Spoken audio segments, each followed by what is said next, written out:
That Kenyans have been feeling the effects of high cost of living is not a secret. Be that as it may, there has been an interesting dynamic in the Kenyan currency. The average monthly value of 1,000 shilling in circulation has hit 235.2 billion shillings. This being a 21.2 billion shillings jump from 214 billion shillings in the previous year, defying the general feeling of the tough economic times. The 21.2 billion shillings jump in average monthly circulation of 1,000 shilling notes is the largest ever to be seen year on year and dwarfs the previous record of 2007, an election year, when the high-value notes jumped by 20.5 billion shillings. CBK does not offer explanation to changes in currency circulations, but the trends in its data from 1998 show the spikes in average monthly circulations have been concentrated around election years. The Independent Electoral and Boundaries Commission is yet to officially open the campaign window for the August election, but politicians have been traversing the country for the better part of last year to woo voters. Experts opine that the handshake politics and the aborted Building Bridges initiative that was to culminate into a referendum are some of the events that have thrown the country into election mode.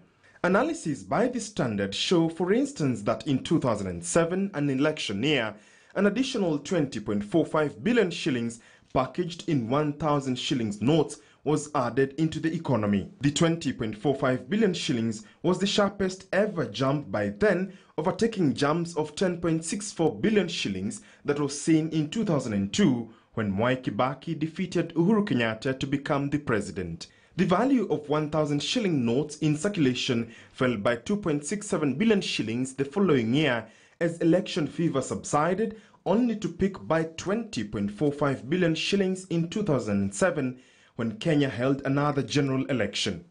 The pace of adding high-value notes would again slow in the following year and dip by 4.86 billion shillings in 2009, only to rise by 12.14 billion shillings in 2010, the year of the referendum that gave birth to the current constitution. The spike continued in 2011 with 19.2 billion shillings worth of additional 1,000 shilling pieces added to the economy, the only sharp rise in non-election year, alongside the 17.6 billion shillings of 2015. In 2013, the year Uhuru Kenyatta's Jubilee administration was voted into office, an additional 1,000 shilling pieces of notes worth 17.1 billion shillings was added into the economy, marking another spike. The trend was replicated in 2017 general election, where an additional 15.3 billion shillings was added before a decline of 16.5 billion shillings was seen in 2019. The latest increase in popularity of 1,000 shillings notes could also point to the erosion of value in low currency notes as the cost of living goes through the roof. This has arisen, according to a bank executive in one of the top-tier banks who sought anonymity, and I quote, "CBK usually releases more notes when demand increases. So when you find more people demanding more 1,000 shillings notes, CBK responds by releasing more. Looking at how the market is now in terms of the cost of living, the most common currency of exchange is 1,000 shillings notes. Low-value notes, say 50 shillings, affords less even in the village economy and are more used as change."